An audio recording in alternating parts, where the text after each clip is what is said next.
À l'occasion de l'affiche du jeudi en troisième journée de Pro D2, Lyon rendait visite à Béziers en son stade de la Méditerranée, un véritable test pour ces deux équipes invaincues en tête du classement et ambitieuses pour cette nouvelle saison. Si Béziers monopolisait le jeu sans conclure en début de rencontre, le Loup profitait de sa première action d'envergure pour faire mouche.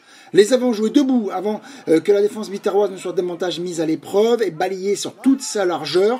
L'arrière Romain Lursac s'intercalait dans la ligne 3/4 pour servir en avant l'ailier Regard qui inscrivait après le premier quart d'heure le premier essai transformé des visiteurs.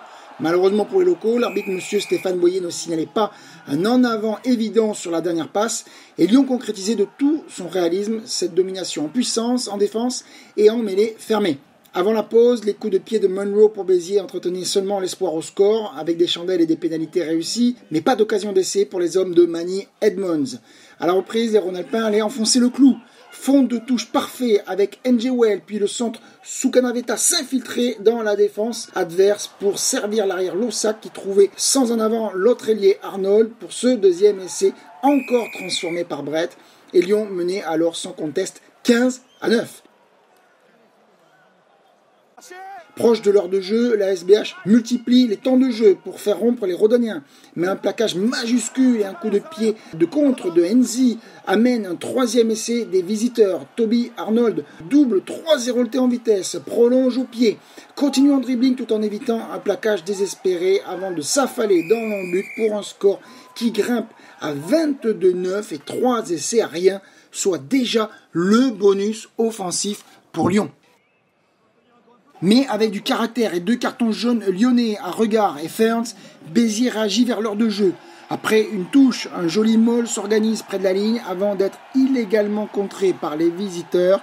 L'arbitre M. Stéphane Boyer décide d'aller sous les poteaux pour accorder un essai de pénalité pour des Languedociens à qui il redonne un peu d'espoir car plus mené que 22-16 au score.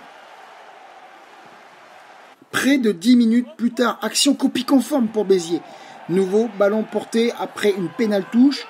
On enfonce d'un côté, puis de l'autre, on fait l'effort. Et cette fois-ci, le flanqueur Jean-Baptiste Barrère aplatit son 3e essai personnel de la saison. Avec un stade de la Méditerranée à Béziers en transe et la botte de Monroe, les Biterrois repassent devant à 23-22 au prix d'un comeback magnifique.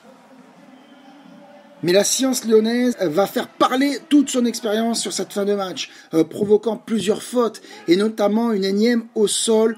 Et Podgieter, le Sudaf, qui avait remplacé Brett, réussit une pénalité qui permet au Loup de reprendre les commandes au score à 25-23 alors qu'on joue la 73e minute de jeu. Les Lyonnais gardent la balle à merveille et l'équipe du coach Mignoni se paye même le luxe d'abuser de pick and go avant de conclure la marque par un drop de près de 40 mètres du Sud-Africain Podgieter.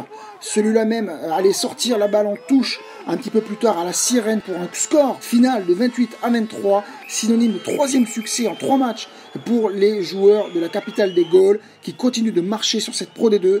Béziers se contente du bonus défensif et tentera d'oublier ce premier échec de la saison le week-end prochain lors du derby contre Narbonne quand Lyon recevra Montauban.